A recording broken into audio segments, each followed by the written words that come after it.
In 1919, in a small Arkansas town called Elaine, hundreds of black men, women, and children were slaughtered in cold blood.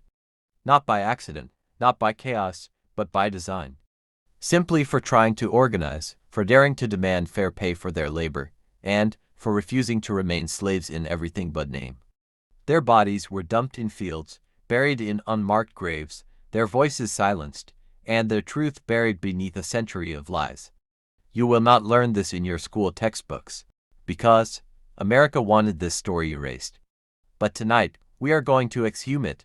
We are going to walk you through the blood-soaked soil of Phillips County. We will name the farmers who were hunted, the women and children shot down, the lawyers who fought to save the survivors, and the courts that nearly sent innocent men to their deaths, just to keep white power intact. This is not a comfortable story. It is not for the faint of heart. It is the kind of story that America still hopes you never hear. But if you are ready to face the truth that was buried with black bodies in Elaine, Arkansas, then stay with me. Also, support us by giving this video a like, because it helps our channel grow, and subscribe so you never miss any truth they wanted kept hidden. Now, let's continue. On the night of September 30th, 1919, farmers, black sharecroppers, women and men walked into a country church at Hoopspur, near Elaine in Phillips County, Arkansas. They came because they had been cheated every season. They came because their children had to go hungry while cotton bosses kept the cash. And they came because a man named Robert L. Hill and others had organized a chapter of the Progressive Farmers and Household Union of America to bargain for fair pay and to protect families from theft and violence. That meeting was supposed to be about money and about dignity and about the right to not be robbed of the crop you worked for. Instead, the meeting turned into the spark that launched one of the bloodiest attacks on black life in modern American history. What happened inside that church is disputed in the papers and the partisan reports, but the arc of the event is not. Shots were fired, a white man was killed, and another wounded during the chaos. Word spread fast in the all-white towns and plantations nearby. Armed whites rushed out to hunt black people that night and the next day. Local law enforcement, plantation guards, armed white vigilantes, and then federal troops moved into Phillips County under the direction of the governor. What followed was a campaign of killing and terror. This was an organized and state-enabled massacre of black families who had only tried to organize for basic rights and pay. Listen carefully so there is no confusion about numbers. Newspapers and local officials at the time published small counts. The official local statements tried to frame this as an insurrection that had been put down. Those official sheets listed a handful of deaths among black people. But an investigator for the NAACP, Walter F. White, went to Elaine in October of 1919. White reported back that, and I quote, "White men in Helena told me that more than 100 Negroes were killed." Later, historians and civil rights researchers pushed the estimates much higher. Also, modern investigations based on records, mass graves, eyewitness accounts, and the long sweep of scholarship put the likely black death toll somewhere in the range of at least 100 and into the low hundreds. 5 white men were also killed in the fighting, and the exact number of black people killed will never be known because there was no honest counting, and because bodies were buried where they could not be found, and because local officials deliberately hid evidence. But do not let anyone downplay the scale. Hundreds of black people were hunted, shot, arrested, packed into stockades, and marched into courts that were already decided. Imagine being rounded up after that kind of terror. Imagine your family taken from you at night. Imagine being marched to the stockade at Helena with dozens of other men jammed together in a jail built for a fraction of that population. Within days, more than 200 black people were corralled and stuffed into the county jail that was only built to hold a few dozen men. There were not enough beds, not enough food, and there was no protection from the white mobs outside. People were held without proper hearings, and the county hauled in indictments by the dozens. The grand jury returned charges that were not based on fair investigation, but on the desire to punish black people for daring to organize. The arrests were followed by trials that were a travesty, dressed up as law. In the weeks after the massacre, a county grand jury indicted more than 100 black people. 73 of those suspects were charged with murder. 12 black men were tried, convicted by all-white juries, and sentenced to death in electric chairs, after trials that lasted minutes, not hours. The trials took place in a courthouse surrounded by armed white men. Defense lawyers were appointed at the last minute, sometimes without time to advise their clients, and often without calling witnesses, or even letting the accused testify. Those dozen men later became known as the Elaine 12. And their names are part of the record, so we will name them now, so they are not anonymous. The Elaine 12 were Alfred Banks, Ed Coleman, Joe Fox, Albert Giles, Paul Hall, Ed Hicks, Frank Hicks, Joe Knox, John Martin, Frank Moore, Ed Ware, and William Wardlaw. And many of these men never returned to Arkansas after the trials and prison. And if you think that the law fixed this, then you are not listening. The law did not fix it right away. The convictions were celebrated in the white press as proof that the rule of law had been respected because the men were not lynched. But the verdicts were not justice. So, the NAACP, Ida B. Wells, and a growing national outcry forced attention. Ida B. Wells traveled, she investigated, and she published a pamphlet titled The Arkansas Race Riot, which gathered testimony from people taken from the stockades. That pamphlet collected witness accounts, and Ida B. Wells used her platform to say that confessions had been beaten and tortured out of prisoners, and that the story of an organized black insurrection was a lie used to justify mob violence. And those were not empty words, because the reports she gathered were testimony from prisoners and from people who had been present. And that record helped to push the legal fight forward. Listen to Walter White again here, so you do not let the local spin wash over you. Walter White, the NAACP field secretary, who went undercover because his fair complexion allowed him to move in ways black investigators could not, wrote that what white leaders claimed was an insurrection was only a figment of the imagination of Arkansas whites and not based on fact. And that is not rhetorical. That is an investigator who went on the ground and talked to people and decided that the official story was a lie. Walter White also recorded local white men telling him that there were more than 100 black bodies. That line is short and it is lethal. The people in power lied to protect the killers. And that lie let men walk out of the fields with rifles and return to their homes as if nothing had happened. Now, let us be clear about what constituted the killing operation. It was not just random chaos. Planters and county officials formed posses and deputized men. Whites also came from neighboring counties to take part. Governor Charles Hillman Brock also called for federal troops from Camp Pike and led a detachment into the county. Soldiers arrived with orders to restore order, and they were given authority to shoot people who would not surrender. Federal troops, local police, and vigilante bands also operated together. And that coalition killed and terrorized black people on the same ground where those sharecroppers had worked their whole lives. If the National Guard and federal troops were present to keep order, then order was the order to kill, and that is a moral indictment that landowners and officials have never admitted fully. You asked for survivor voices and real names and quotes. And I will give you what the record safely supports. Many of the men whose lives were taken cannot testify because they were killed. But living witnesses later told their stories, and descendants have kept the memories alive in public testimony.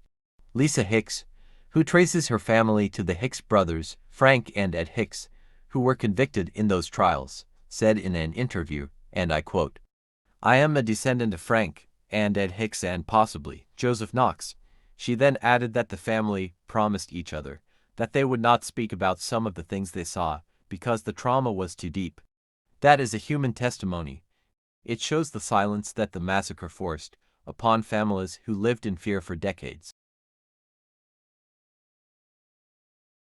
There are other voices, recorded in later decades, that we can put in the script now. Survivors and descendants say the region never truly recovered from the weight of what happened. One historian, who interviewed local families, documented a simple but terrible truth, saying, "I definitely believe in transgenerational trauma." And those words are not academic. They are a witness testimony about how the violence followed children and grandchildren and shaped the ways whole families lived with fear and loss. Those testimonies are part of the evidence that this was not a one-night riot, but a social scar that changed communities for generations. And do not let anyone take this story and soft sell it. Because, in the stockade, prisoners later alleged that they were tortured to force confessions, and, to white men, who had been part of the posse, later swore affidavits in 1921, admitting that torture had occurred in the jail at Helena. Those affidavits named actions that were intended to extract statements that would put the blame on other black men and create a narrative of a black uprising. The paperwork from those later affidavits survived and is part of the legal record used in appeals.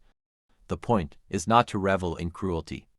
The point is to prove that the systems of justice and official investigations were corrupted by rage and by the desire to protect the planters and the social order. So, the law had to be pushed to do the right thing. The legal fight is crucial to understand because the courtroom became a place where the meaning of justice in America was tested.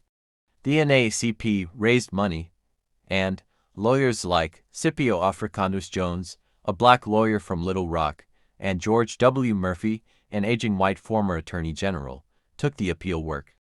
Their defense was not just for 12 men. It was for whether a state could let mob passion drown due process and then claim the verdicts were valid. The case made its way to the United States Supreme Court in Moore v. Dempsey. The court, led by Justice Oliver Wendell Holmes Jr., said that if the state trials were merely a mask and if the jury and judge had been swept along by a mob of passion so that justice was lost, then the federal courts had to step in to secure constitutional rights. Justice Holmes wrote that if the whole proceeding was a mask and the trial was swept to a fatal end by an irresistible wave of public passion, then the federal courts must protect the rights of the accused. That legal reversal sent a message that the Constitution could not be a paper shield when mobs and local power decided life and death. The Moore decision did not bring back the dead. It did not fix the graves that were unmarked. But it did help free men who had been sentenced to die after sham trials, and it did set a precedent.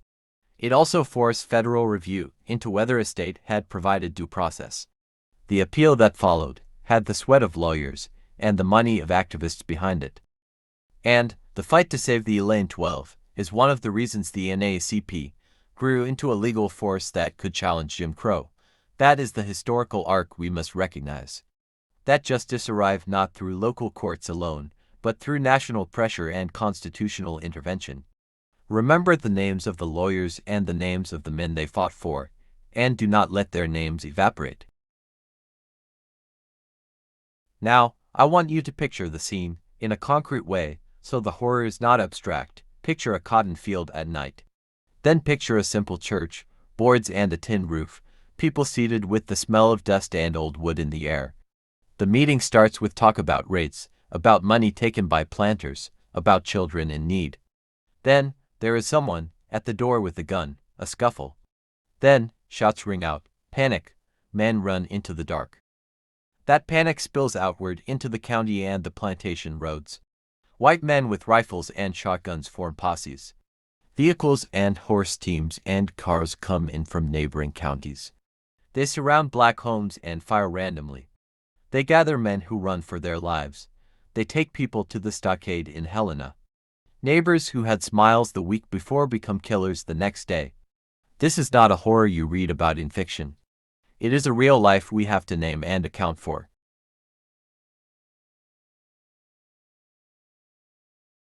Do not let anyone shrink from the reality that the press helped create the lie. Because newspapers ran headlines about a planned massacre of whites, about insurrection and bloodthirsty plots. And national outlets helped printed these lines, which stoked rage and justified the hunting of black people. And the local white establishment used those headlines to call in troops and to deputize men. Then, the same press used the trials as proof that law had triumphed. Now, that is how cover-ups look when they are slick. That is how myths are manufactured to shield violence. You have to know that the propaganda machine took a real dispute about pay and turned it into a pretext for terror. We must be precise about the human cost beyond tallies, because families were broken, children survived, and then had to grow up under fear and shame that was not their fault. Some of the men who survived imprisonment were branded as criminals even after release. Many even fled the county and never came back. And some who were executed were buried without ceremony. And, while some graves are unmarked to this day, you have people in Arkansas now whose grandparents or great-grandparents were dragged into that night and into the following weeks of terror. Those grandchildren still hold the memory and the trauma of what could not be spoken aloud for decades. Now, that is what repair will have to address. Here is the simple version so even a child could follow the main idea. A group of black farmers tried to form a union to get treated fairly by the people who owned the land. And white men who ran those plantations were afraid they would lose power and money. Then, a fight started at a meeting. White men then used that fight as an excuse to kill and arrest black people. Many black people were murdered, and many more were jailed. The local government pretended this was an uprising to make it sound like the black community was to blame. So, the NAACP and other people who cared about justice investigated and took the story to court. The U.S. Supreme Court finally said that if the local courts let mobs decide the verdict, then the federal courts had to step in. That is just the simple arc. And the rest of it is the human detail and the long after that lasted a lifetime for many families. Now, here are names and dates you can keep in your mouth and in your files so history does not eat them. The massacre began on September 30th, 1919, while the arrests and trials happened in October and November of 1919 and into 1920, and the Elaine 12 are Alfred Banks, Ed Coleman, Joe Fox, Albert Giles, Paul Hall, Ed Hicks, Frank Hicks, Joe Knox, John Martin, Frank Moore, Ed Ware, and William Wardlaw. Walter F. White investigated in October 1919 and reported that more than 100 black people had been killed according to local accounts. Ida B. Wells then published her 1920 pamphlet, The Arkansas Race Riot, with witness testimony gathered from prisoners who said they had been forced to speak the words given them under beatings and torture. The Supreme Court decision Moore v. Dempsey was then issued in 1923, and it marked a major legal turning point. So, keep those dates and names, and memorize them so they cannot be erased again.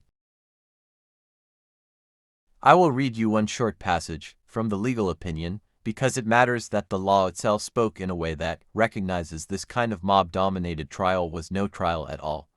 Justice Holmes wrote, quote, "But if the case is that the whole proceeding is a mask, that counsel, jury, and judge were swept to the fatal end by an irresistible wave of public passion, and that the state courts failed to correct the wrong, neither perfection in the machinery for correction, nor the possibility that the trial court and counsel saw no other way of avoiding an immediate outbreak of the mob can prevent this court from securing to the petitioners their constitutional rights. And that is not melodrama. That is the Constitution, saying a state cannot hide behind its own chaos and still keep a death sentence." We must also name the people who fought for the law to do what it was supposed to do. Scipio Africanus Jones was a black lawyer who risked his life to defend the Elaine 12. George W. Murphy, also a former state attorney general, worked with Jones, while Ida B. Wells and Walter White documented what happened on the ground. And the NAACP raised money and organized an appeal that led to Moore v. Dempsey. And these names matter because they show resistance and courage in a place that tried to crush both. So, remember that resistance as part of the story. Now, what does this mean for us today? It means that the roots of modern racial injustice run deep, and they were sometimes celebrated openly by local power. It means local officials can and did cover up mass murder when their supporters were the perpetrators. It also means the archives sometimes hold the truth if we look hard enough. It means descendants are still asking for truth, for memorials, and for some form of restorative justice that acknowledges what was taken. It means that when lawyers, reporters, and ordinary people put their bodies and reputations between the truth and the lie, the law can be made to serve justice. But it does not happen by accident. It happens when people do the hard work of naming, preserving evidence, and refusing to be silenced. This is the true story of the Elaine Massacre of September 30th, 1919 and the days that followed. It is not a pretty story, but it is our truth to hold and pass on. The law eventually gave some remedy to some men, but the bodies, the graves, and the stolen dignity can never be fully returned. What we can do is remember, teach, demand accountability, and insist that the names of Alfred Banks, Ed Coleman, Joe Fox, Albert Giles, Paul Hall, Ed Hicks, Frank Hicks, Joe Knox, John Martin, Frank Moore, Ed Ware, and William Wordlaw be spoken aloud. Call their names when the story is told, and do not let them be erased again. Do not forget to support us by giving this video a like, because it helps our channel grow and helps us create more solid videos like this. Please share this video so it reaches every African worldwide, and subscribe so you never miss any truth they wanted kept hidden. Thank you for watching. See you in the next video.